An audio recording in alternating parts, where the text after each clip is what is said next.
Welcome, Facebook viewers.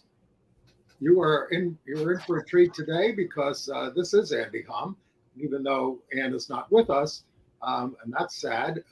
Chris Cooper is back co-hosting. How are you, Chris?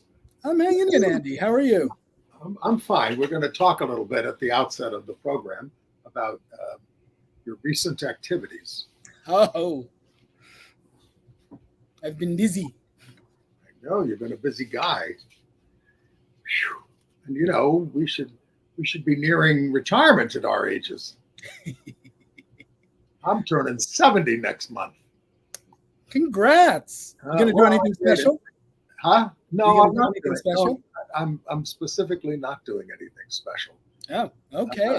Because, well, first of all, my hearing is so bad, even with hearing aids. So going to a big party or something is just useless. So yeah, just I'll just see a couple of friends here, there, and everywhere, and no big deal. And stop counting at this age. It's next month. Yeah, I'm in October. Yeah. All right, I'll have to make sure to take you out to celebrate before I head off to Palm Springs for the winter. Okay, it'd be lovely to see you again.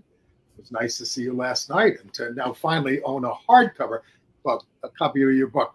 My paperback copy was taken by a former roommate who, he asked permission, but I finished with it and he wanted to read it. Took it to California. Cool.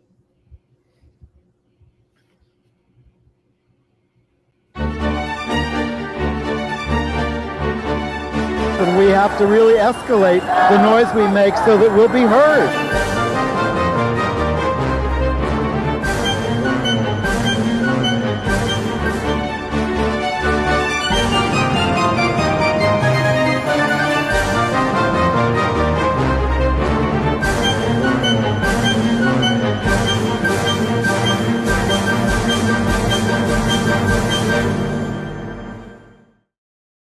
USA, I'm Andy Hum. And filling in for Ann Northrup, I am Chris Cooper. Nice to have you back, Chris. We'll talk to you in a minute. Did you have an interesting summer? Oh, slightly busy. Well, let's go to the headlines first. All right. Some good news out. LGBTQ candidates have advanced in Utah and Tennessee. Our favorite person, Florida Governor Ron DeSantis, appoints a far-right Moms for Liberty founder to a government post. And staying in Florida, Miami-Dade School Board sided with the Proud Boys on an LGBTQ resolution. Meanwhile, federal judges in Georgia and Florida reversed decisions protecting gender-affirming care for minors. California establishes the nation's first Transgender History Month and passes a slew of pro-LGBTQ bills. And in a different kind of transitioning, we have new things to report on Carl Nassib, the NFL football player who's out, Karine Jean-Pierre, and Robin Roberts. In Ireland, pro-LGBTQ protesters protected a Cork library from yet another anti-LGBTQ assault. A head of state has come out. For which country? We'll have to find out later. And I've got good news for older people living with HIV. And we'll also hear from Steve Johnson, who was the brother of a gay man named Scott, who Steve worked for decades to prove that Scott was murdered in Australia in 1988. And there's now a 4-part Hulu series coming out about that. And so we'll talk about that. It's terrific. But Chris, let's start by catching up with you. I was with you last night at the National Arts Club where you were signing copies of your book. There you are with the first out assembly member in the state of New York, Deborah Glick, signing her copy. You were terrific last night. Let's put a copy of your book up. Notes, that's Better Living Through Birding, Notes from a Black Man in the Natural World. And you had your TV series on this summer, Extraordinary Birder with Christian Cooper. So talk about how all this, and that took you all over the country. So talk about how this has all gone for you and how it's changed your life. Well, it's been a whirlwind, really. I mean, when I wrote the book, I thought, who the heck wants to read my memoir? And then suddenly it's on the New York Times bestseller list. And I'm like, okay. I mean, I'd love to take all the credit. I think I wrote a halfway decent book, but, a lot of that comes from having two big corporate titans, Disney and Random House, sort of as the wind beneath your wings, to use a metaphor.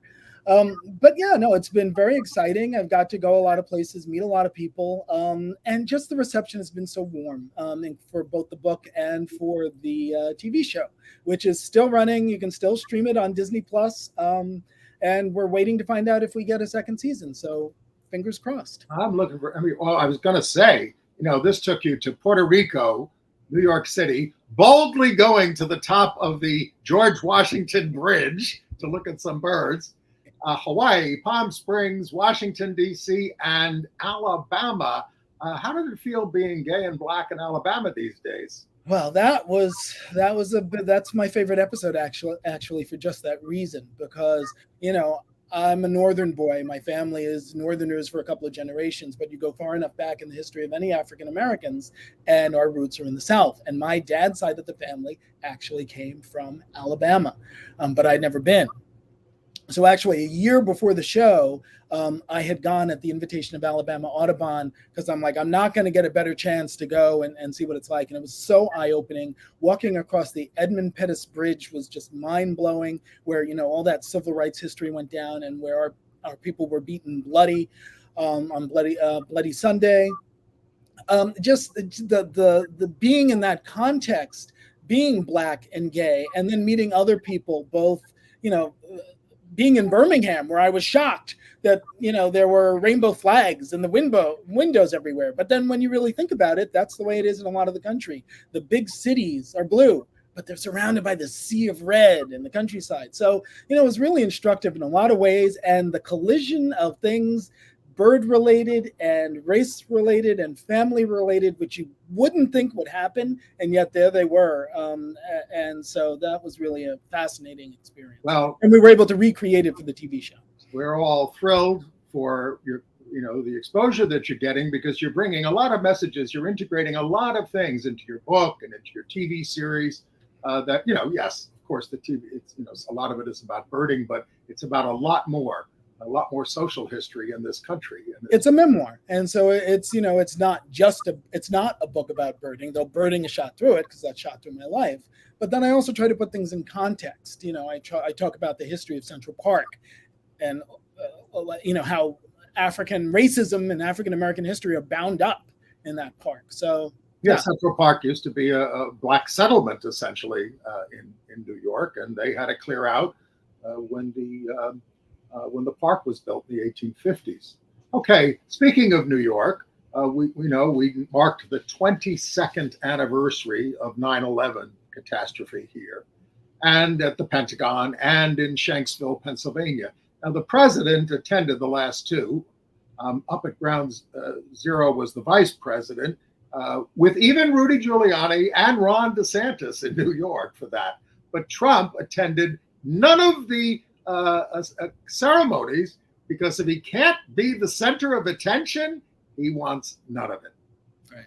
Now, 9/11, here in New York, we have a tradition of on that day and into the night, they shine beams of light up into the sky, and it's very moving, and it's the emptiness of the loss of the Twin Towers. But because, and I think this is important, because you are interested in birds and care about birds, how does this affect them, and what did you do about it? Well, it's interesting because 9/11 happened right at the peak of the fall migration when birds are heading south, particularly songbirds, and a lot of the songbirds migrate at night. And they navigate by the stars, and they can become disoriented by bright light sources like, wow, those two beams of light shining up into the sky, which, touches all of our hearts. But it was actually potentially turning into a major bird killer during migration. So New York City Audubon, of which I am, full disclosure, a board member, this is before my time though, worked actually with the Tribute and Light people who put on that display every year. Instead of fighting about it or suing each other or whatever, they devised a way to work together so that volunteers from New York City Audubon go there at night and monitor the density of birds. They count physically all night. Volunteers are staying there counting how many birds. When the density gets too great and the birds are trapped and swirling around in those lights, they'll turn off the lights for 20 minutes to allow the birds to disperse, and then they'll turn it back on. And so that was one of the few nice things to come out of 9/11, is just that nod to human cooperation on the behalf of not making more death come out of 9/11. Really wonderful. And in fact, New York City Audubon is fighting for a lights out initiative to turn off lights in buildings throughout New York City. So if you're a New York City resident, that's something you can support now, is that new law. And in any city you live in, fight for lights out laws and initiatives that get people to turn out lights, unnecessary lighting in their buildings at night during migration. Turn out the lights and don't let the door hit you from behind. Okay, well, let's get to the rest of the LGBTQ news and AIDS news. We've got some good news in the race for mayor of, are you ready for it? Ogden, Utah. An out guy named Taylor Knuth, Knuth, was the top vote getter and advances to a runoff on November 21st with a guy named Ben Nadosky, a member of the city council. Knuth is currently Salt Lake City's deputy director for arts and economic development and a longtime community organizer in Ogden. Meanwhile, in Tennessee, all right, I'm going to say that again. In Tennessee, a transgender activist is poised to join the Nashville Metro Council. So that's their city council in an at-large seat. Her name is Olivia Hill, and she is, get ready, a combat veteran, plumbing pipe fitter, diesel mechanic, gas turbine specialist, welder, high voltage electrician, and union shop steward. And she is poised to become that first transgender breakthrough in that state. She's 57 years old, a single parent of 2 adult children and 4 grandchildren. She'll be joining a city council whose powers have been gutted by the right-wing Republican legislature. This is what they do to Democrat cities. They just take their powers away. They fire DAs, that kind of stuff.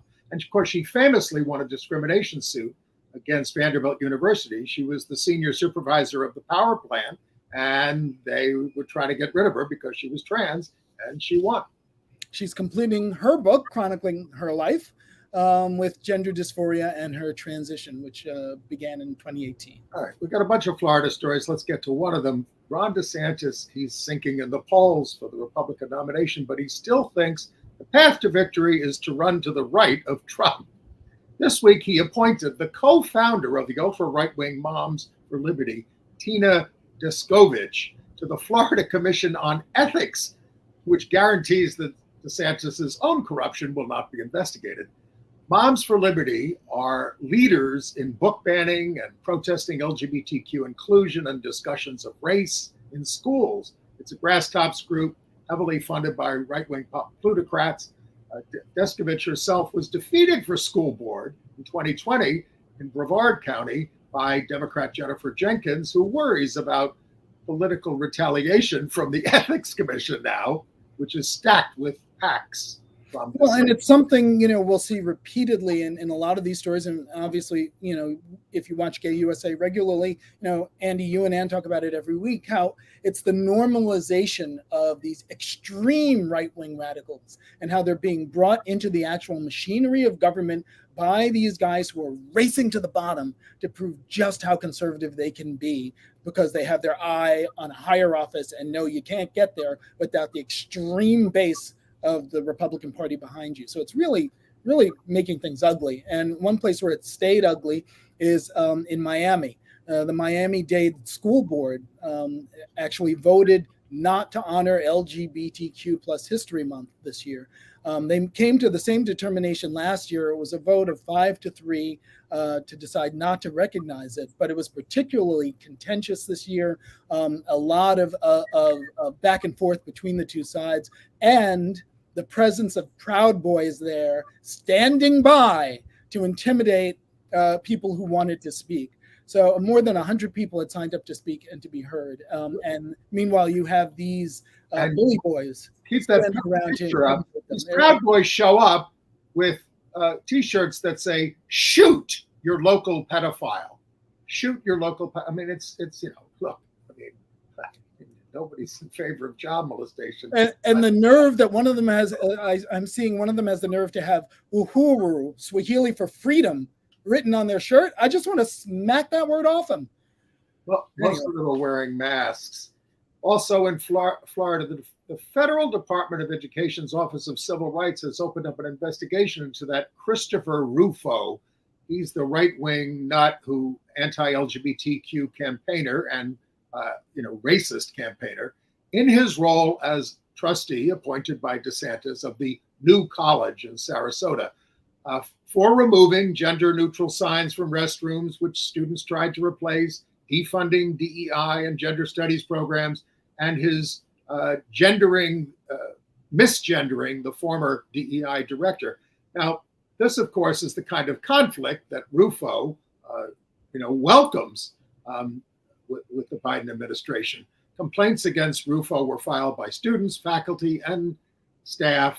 Rufo posted the complaints on X and got the thumbs up from Elon Musk, whose trans daughter has disowned him.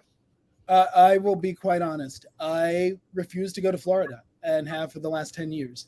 But I have never been more happy that I made that decision than lately, as things just get worse and worse there. And I think as many of you who can afford to make a similar choice to, I know some people have relatives down there, retired parents, whatever, so you may not have the option. But if you do, don't go to Florida. Vote with your feet.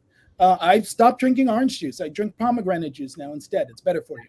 And, if you want a warm weather vacation, go to Palm Springs, California. It's wonderful.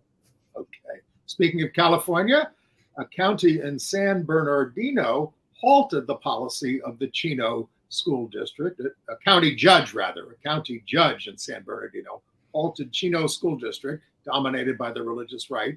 The policy required parents to be notified of their children changing their gender identification or pronouns at school.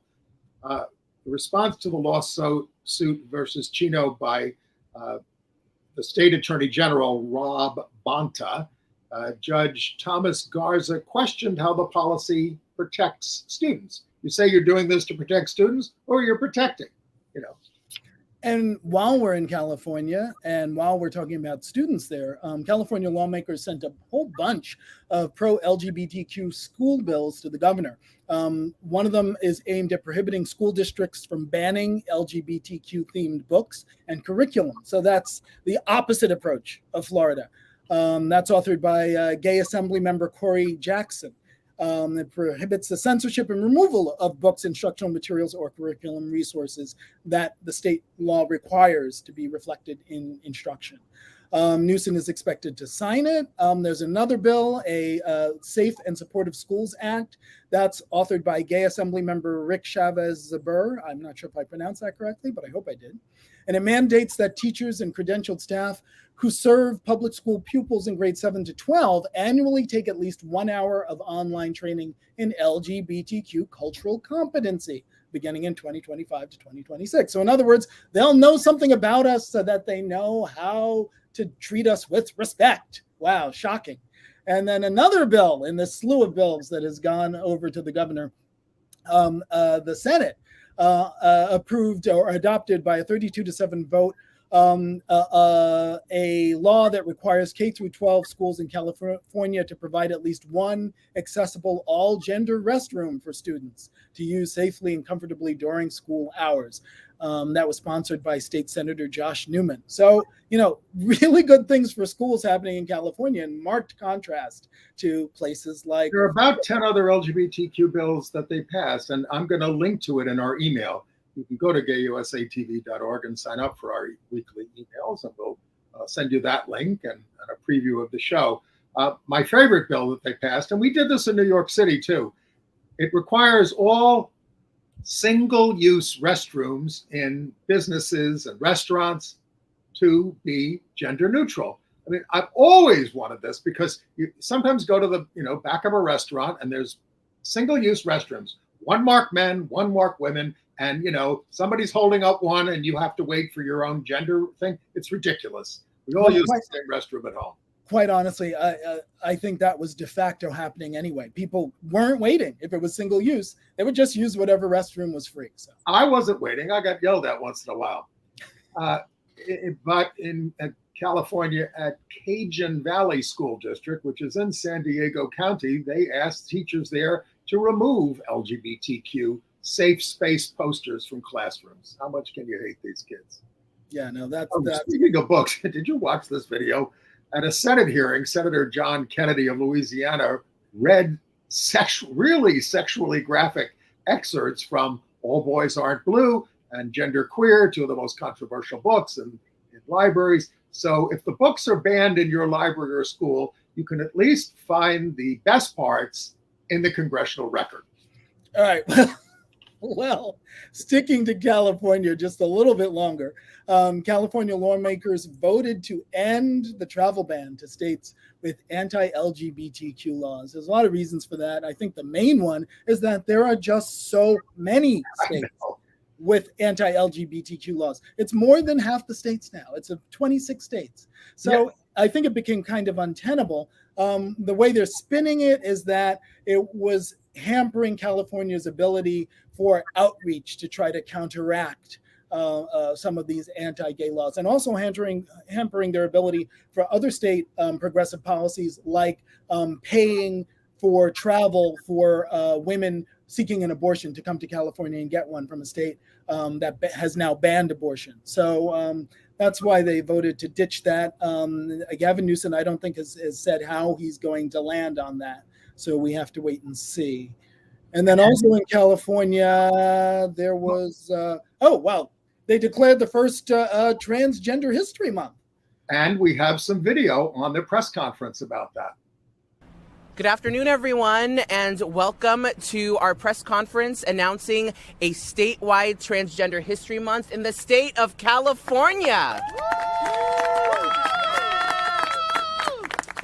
My name is Honey Mahogany. I am both the district director for Assemblymember Haney, but I'm also here in my capacity today at this lunch hour as the chair of the San Francisco Democratic Party.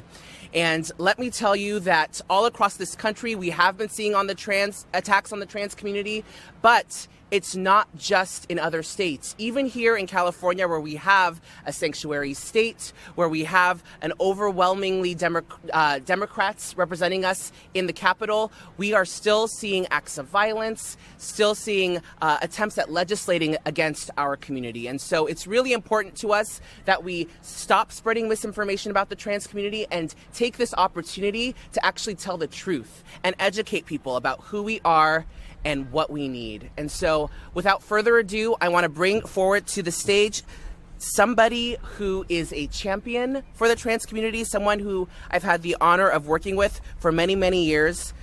Please welcome Assemblymember Matt Haney. Thank you so much, Honey Mahogany, for your leadership. Honey also left out that Honey is one of the co-founders of the Transgender Cultural District in San Francisco. As long as there has been a California, there have been transgender people here, contributing to their communities, making history in expanding civil rights, and helping to build a California that is more inclusive and prosperous for everyone. That is a history today that we are very proud to celebrate, and that California will celebrate and uplift from this year and every year as we declare the first state to have an official Transgender History Month here in our state. Trend-setting again, San Francisco was the first city to declare August as Transgender History Month. And after today, when we vote, California will be the first state to declare officially Transgender History Month in the month of August. And speaking of the history, the resolution references 1775, when a Spanish soldier observed indigenous men, quote, in the dress, clothing, and character of women who were held in great esteem. and also the Compton's cafeteria riot in San Francisco in 1966 by trans patrons 3 years before Stonewall. And can I say, I want a cool name like Honey Mahogany. I want to be like Raptor Skylord or something like that. I'm going to make it happen. Okay. Meanwhile, bad news for trans people. While there was good news in California, in Georgia, a judge reversed her decision, which blocked a ban on gender-affirming care. In other words, a ban was passed in Georgia that prevented youth from getting gender-affirming care. She first ruled to block that ban, and then she reversed that block on the ban, and so now it can take effect. And this is in response to a decision by the 11th Circuit Court of Appeals that allowed a similar ban to take effect in Alabama, because these bans are popping up like toxic mushrooms.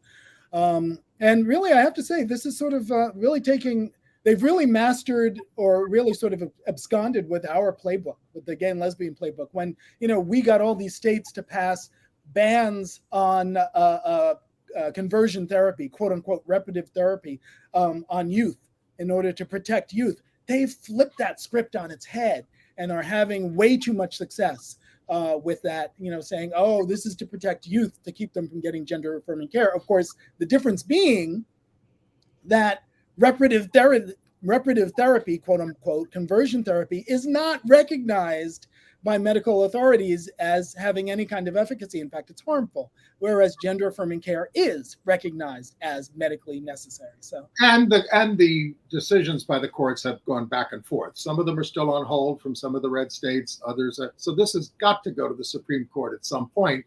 And for instance, parents in, I believe it's Alabama, they are appealing to the full 11th Circuit and saying, hey, this is a violation of the law against discriminating on the basis of sex and should be subjected to heightened scrutiny based on Supreme Court decisions. And it violates also, this is very important, a parent's right to make medical decisions for their children, which is supposed to be the watchword of the right wing, parents' rights.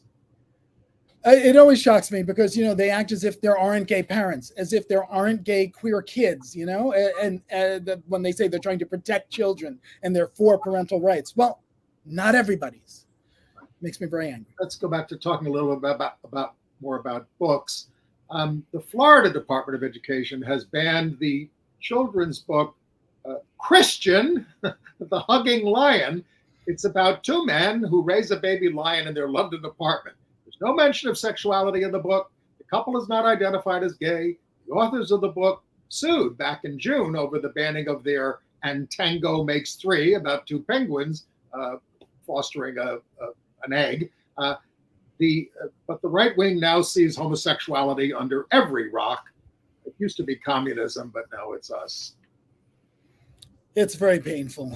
I'm ready to talk about something less triggering for me.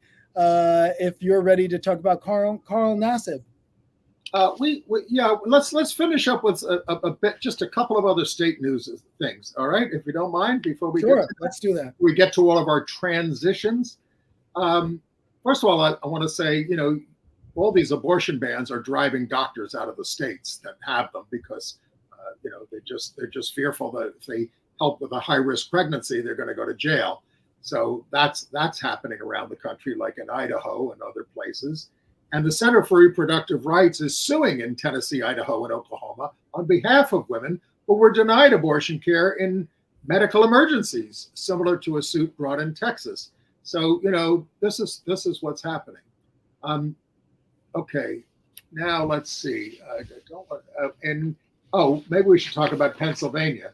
In the Gettysburg School District, the board voted to renew the contract of trans tennis coach after stalling due to the gender identity of Sasha Yates. At a hearing, the boys' tennis team captain, that's Sasha, but the boys' tennis team captain his name was Tristan Smith, accused the board of blatant transphobia for the delay. Yates has coached boys and girls since 2018, has a stellar record. Opponents of Yates falsely charged Yates with changing in the girls' locker room charges ultimately rejected by the board. The smears came from a MAGA board member, Michelle Sawyers, I think, or Smyers, who works with Trump's Goebbels, Stephen Miller, and has a history of transphobic remarks. She belongs to Moms for Liberty. Yates said she was very moved by the outpouring of support. Well, note to the Gettysburg School District Board, if you're going to try to gin up this false controversy over the transgender person, and you want to refer to, they may have changed in the girls' locker room, you might want to think about the fact that you already renewed their contract previously after dismissing those charges previously. So it really doesn't make sense to dredge them up again. But that's what Smyers was all about. Well, if you watch Fox News, you probably know about this. I didn't until I read it online. And the right wing is going to have a field day with this, but an elementary school hired Dr. Shane Murnan as the principal at John Glenn Elementary School because Murnan is a drag queen outside of work. The district says that Murnan had 25 years of experience in education and is an outstanding reputation, but the superintendent of schools for Oklahoma wants him fired immediately. Ryan Walters mouthed all the right-wing talking points and saying, parents are concerned with the woke left-wing indoctrination in schools, this gender ideology thrust upon our kids. That's the way they talk about all these issues. Well, and correct me if I'm wrong, Andy, but there has been no resolution on his fate yet, is there? No. And in Oklahoma, the largest school districts are opting out of the lesson plans that are being imposed, that are being offered from Prager University, being pushed by Ryan Walters, the school superintendent, including Oklahoma City has opted out. Prager University makes propaganda films downplaying things like slavery. Yeah, I mean, again, as I said before, this is the normalization of the extreme right wing. It's nice that there's some pushback, but the idea that an organization with no education credentials whatsoever would be accepted to provide educational materials into a school system is nothing short of astonishing, unless, of course, you happen to know how right wing the United States in red states has gotten. So. Right. And you've read about how Bud Light was abandoned by MAGA after Bud Light partnered with trans influencer Dylan Mulvaney. And Anheuser-Busch stock went down about 7% for the year, and revenue is down 10% of the second quarter. But Bill Gates thinks it's time to invest in the company. His foundation trust bought 1.7 million shares for $95 million. Gates says, I'm not a beer drinker, but I think this will come back. Yeah, I mean, to put this into context, I don't know that this is Bill Gates necessarily making a political statement so much as seeing a value, in a stock that is momentarily depressed.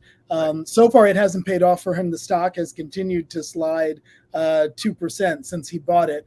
But he's also bought stock in other beer brands too.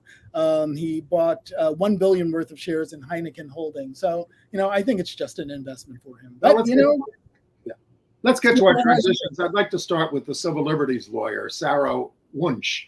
She died in Massachusetts at the age of 75, survived by her spouse. She's with her there. That's Sarah in the middle, Christine Ernst. She was the deputy legal director of the Massachusetts ACLU for almost 3 decades, known for very innovative challenges to safeguard a wide range of public behavior issues, from panhandling to hairstyles in schools, a lot of LGBTQ issues. Also persuaded the New York Court of Appeals in 1984 that men may be prosecuted for marital rape. The first time a state court invalidated the marital rape exception, although 12 other states had repealed it. New York was very slow. She was at the Center for Constitutional Rights at the time. Okay. So Carl Nassib, you guys may remember him. He just retired, a professional football player. So that was his big announcement, that he's decided to retire from football after 7 seasons and I think 100 NFL games. And he was a real landmark because he was the first out player who came out while he was still playing. And his retirement happily does not seem to have anything to do with any sort of being pushed out or anything like that, like they did to Colin Kaepernick or anything like that. It's more just a matter of him wanting to move on to the next stage of his life, which is he's putting his attention into his business. He's got an app called Raise, Rayze, that helps nonprofits connect with volunteers and organizations. Okay, we told you when out Karine Jean-Pierre, who's President Biden's press secretary. We told her about her longtime partner, former CNN anchor Suzanne Malveaux. Well, they've just split up after 10 years. They have a 9-year-old daughter they adopted together in 2014 and say they're determined not to let their relationship status affect their daughter, Soleil. It's funny because I had a moment of a disconnect because she said, I'm a single mom who is co-parenting this amazing kid. And single mom means to me that you're raising the kid alone. But I think what she meant is she is a mom who is single, who is co-parenting this amazing kid. So I was like, wait. Anyway, yes. We hope she's more precise from the platform in the Washington White House press corps. And then Robin Roberts, she kind of went the opposite direction, didn't she? Hello? Are you there? I'm here. Go ahead. Oh, you want to? You go ahead. You fill me in because I just know she got married. They did. ABC's Robin Roberts and Amber Lane. They first met in 2005. Lane is a founder of a women's wellness store. They were married in front of 31 guests and later partied with 250 in Connecticut. Guests included Roberts' GMA colleagues as well as Billie Jean King. Out weatherman Sam Champion was the MC for the evening. Given Roberts' schedule, she gets up at 3:45 a.m. for Good Morning America. They each have their own apartments on the Upper West Side, and they spend 3 nights a week apart. Which can be the secret to a good marriage if you can afford it. Katharine Hepburn said married people shouldn't live together, but again, that's for the rich.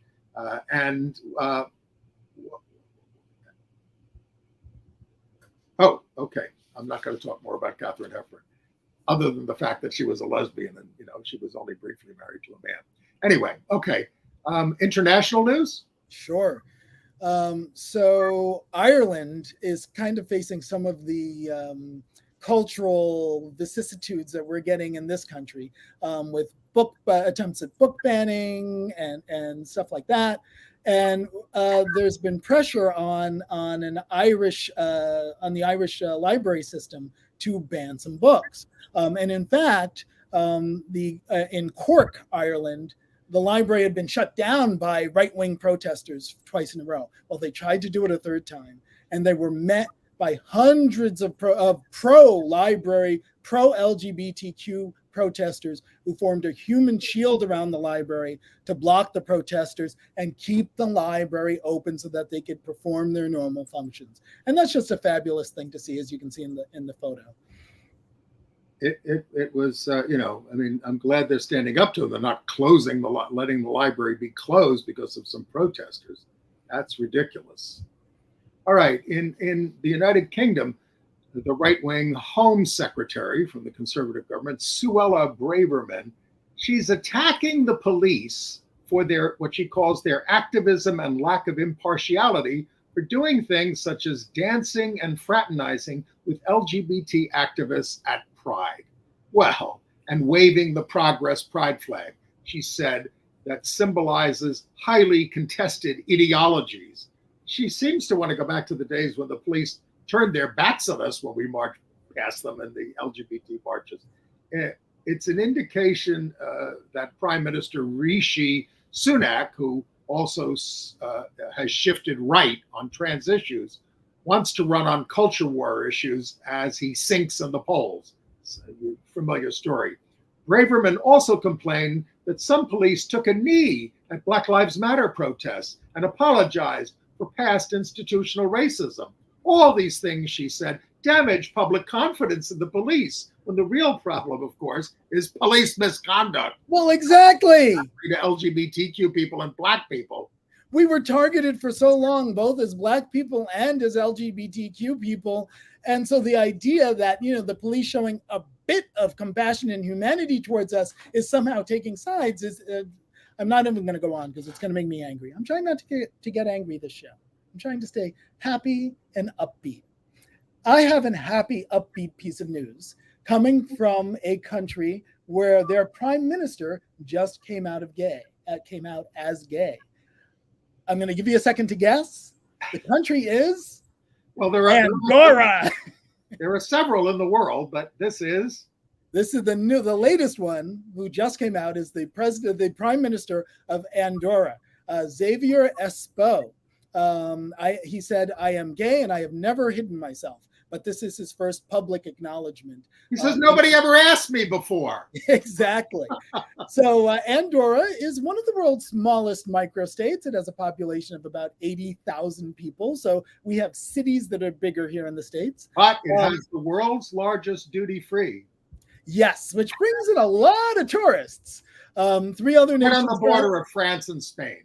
Yes. Three other nations currently have openly gay prime ministers. Luxembourg, maybe a little bit bigger, Serbia and Ireland, and Latvia's current president is openly gay.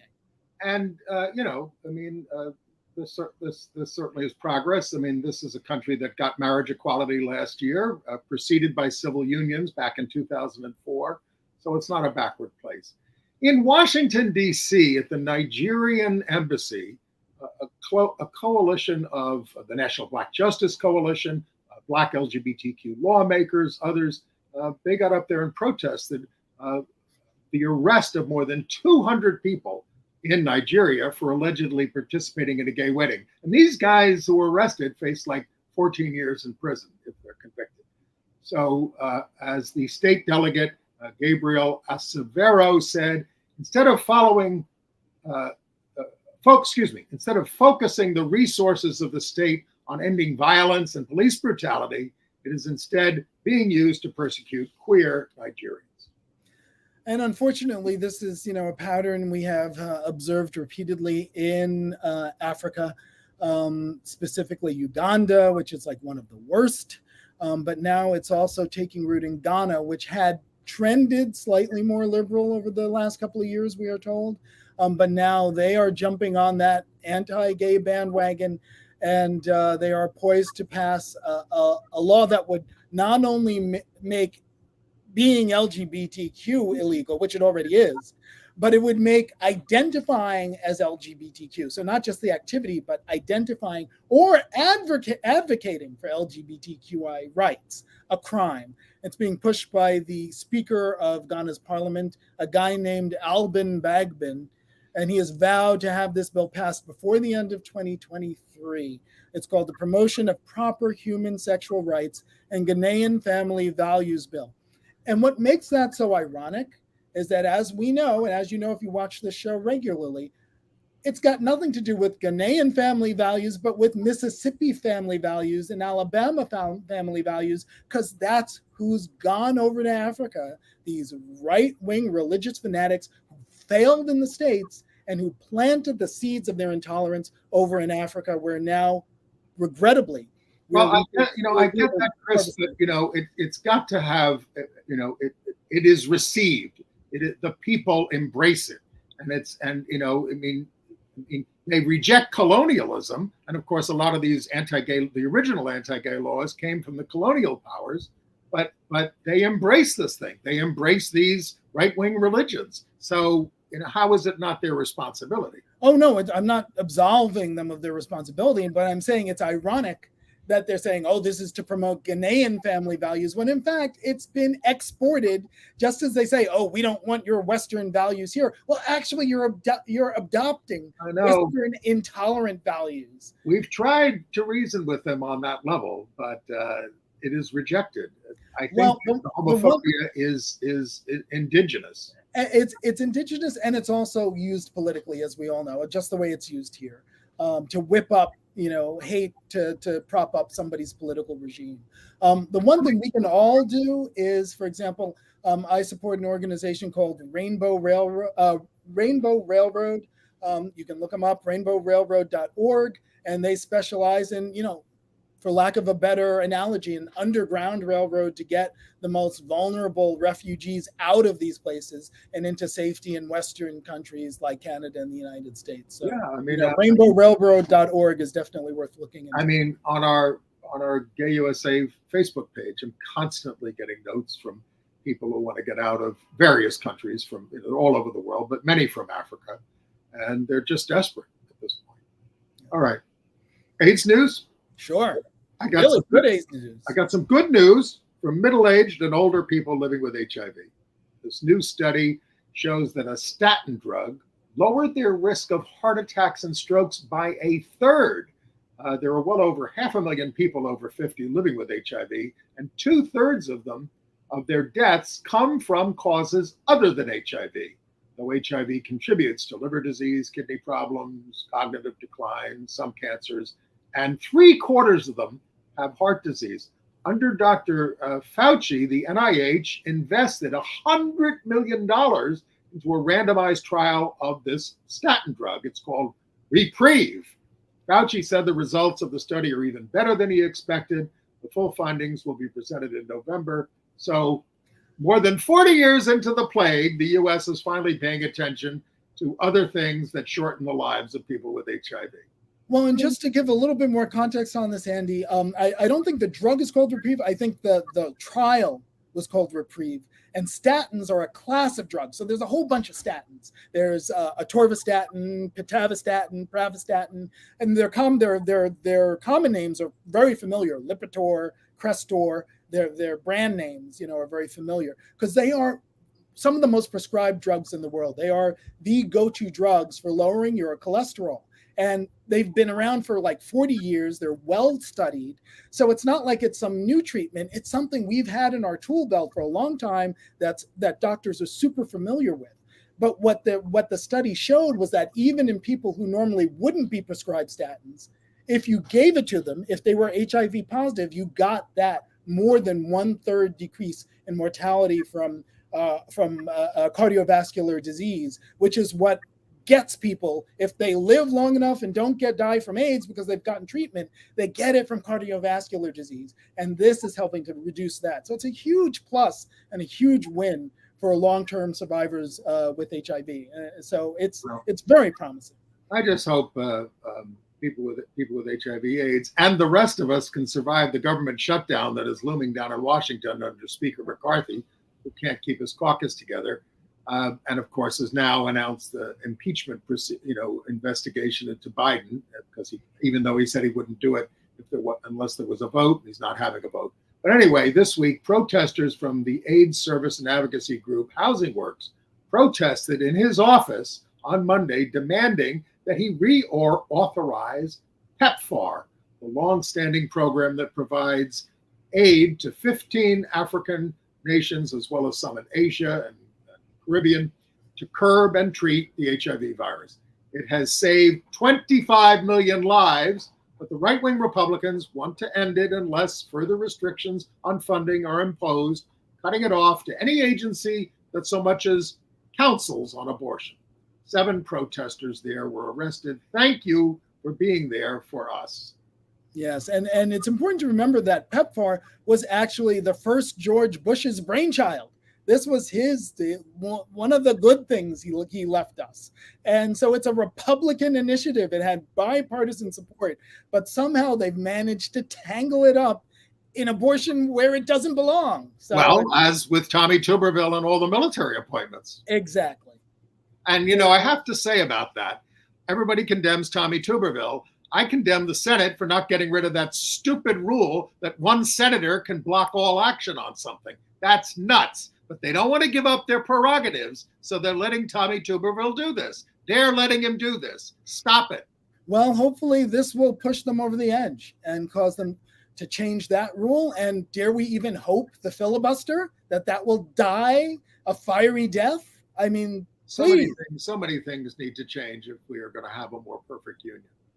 I was interested to read on AIDS. There's a new survey that GLAAD did. They said it's on HIV stigma, but it asked people, different generations, are you knowledgeable about HIV AIDS? And those in Generation X, born between 1965 and 80, are the most knowledgeable. 62% say that they're knowledgeable, followed by millennials, 1981 to 96, 50%, and us baby boomers, 1946 to 64, 46%. Generation Z, born in 1997 to 2012, is sadly at 34%, and they have the highest rates of transmission among those 13 to 35. They're 57% of new cases. So, and of course, they're the most sexually active. But it's AIDS education is dying. I mean, we had a big push for it in the 90s, and then when it was a hot issue, and it's gone by the wayside.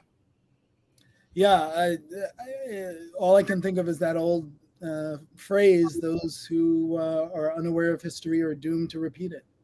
So. Absolutely. Well, entertainment news. Sure. At the 92nd Street YMHA in New York, I just want to announce this. Trans Jeopardy champ Amy Schneider is going to be in conversation with Harvey Fierstein on Wednesday, October 2nd. Amy has a new book out, In the Form of a Question, The Joys and Rewards of a Curious Life. Of course, she's an out trans hero. Okay. Awesome. Now, I saw the first, I don't know if you've watched this. I saw the first 2 episodes at a screening. It's online now. I do not have Hulu, so I have not been able to see it. All right, let's get Hulu. Of Never Let Him Go, about the 1988 murder of American gay man Scott Johnson, who was a brilliant mathematician, thrown off a cliff from a gay cruising area in Manly, Australia, which outside of Sydney, which is, by the way, the hometown of our sometime co-host Merrin Johns, who lived there. It's a gripping story on how Scott's older brother, Steve Johnson, pursued justice for him for decades, and Steve spoke at the New York premiere last week. As you saw in the film, I had a lot of help and a lot of support.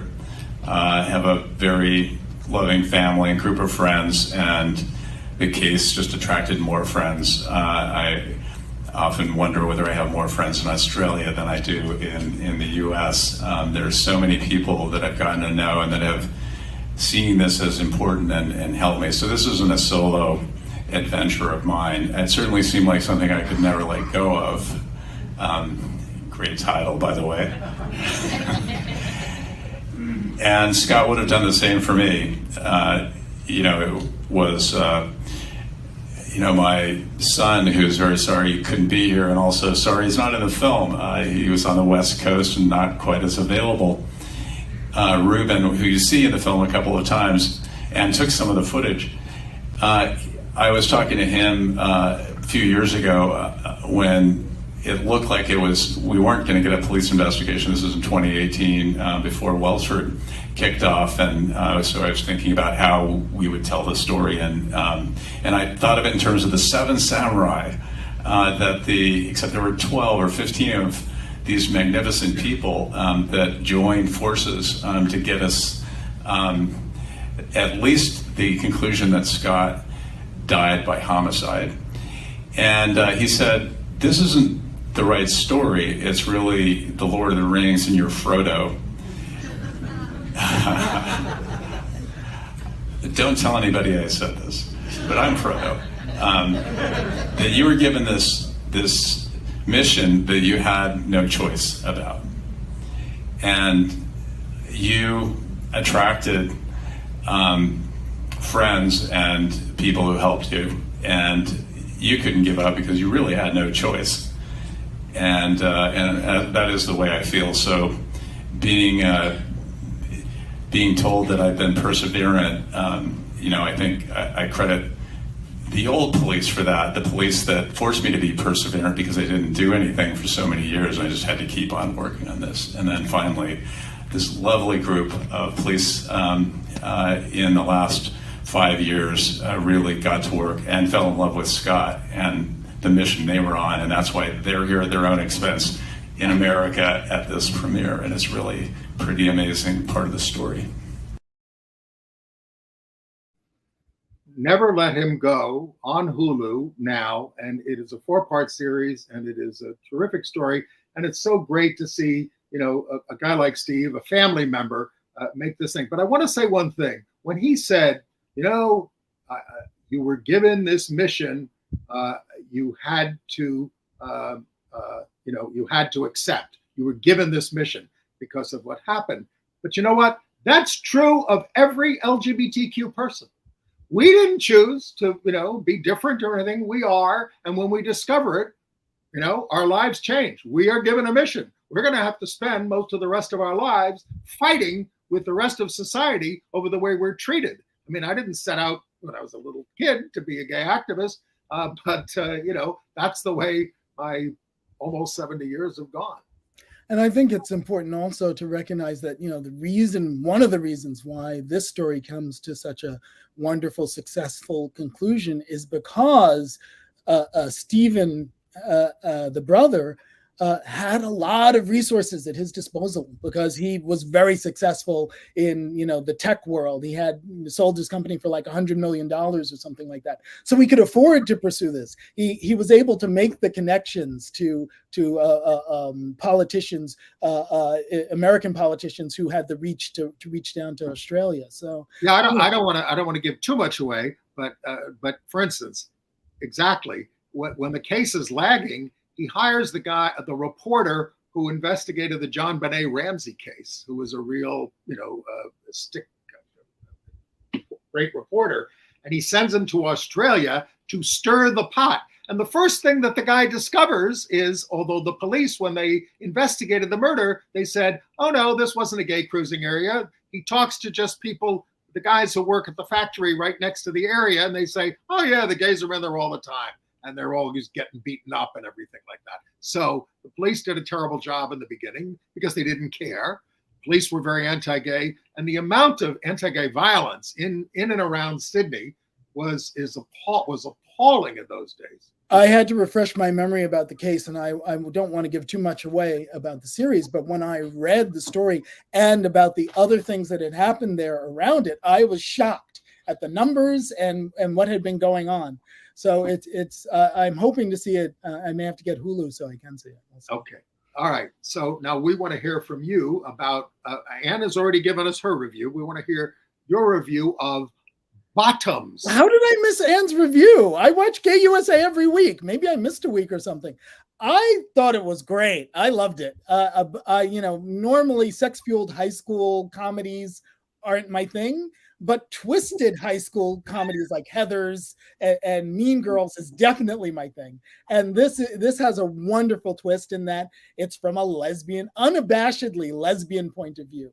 It's over the top. It's not meant to be taken literally. For example, the football players who are kind of the villains of the whole thing, you never see them outside of football uniform. They are always have their jerseys on. So, it's not meant to be realistic. It's meant to be fun and over the top and stupid. And basically, these two lesbian women, the two lesbian girls at the bottom of the social ladder in high school, decide they're going to get some sex by starting a girls' fight club. And it just goes from there and spins out of control. And it does include a former NFL running back, Marshawn Lynch. Has a great supporting role in it, very funny. But the reason why he took the role is because his sister is lesbian. And he said himself that he wasn't always supportive back in the day in high school when she first came out. And now they're all good, but he felt like this was a way of paying it back to her. So that's one of the reasons why he agreed to do it. It's co-written by the director, Emma Seligman, who is openly gay. So who says there's no good news on Gay USA? We have Chris Cooper here with his great year of success. We have this new movie with all these people and people repenting and winning cases and all that kind of stuff. And we have Cassandro coming out soon, coming out this weekend. Yes. Where is it coming out? In theaters? In theaters, starring Gael Garcia Bernal, about the luchador in Mexico who was openly gay.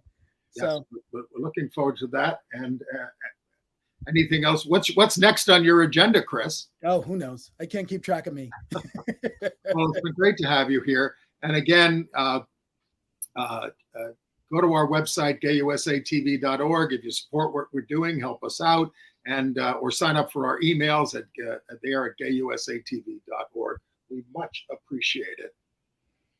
Great to be here. Thanks for having me, Andy. We have 10 seconds, as Amy Goodman would say. 10 seconds to say thank you for watching Gay USA. We really appreciate your spending your time with us. Yeah, bye.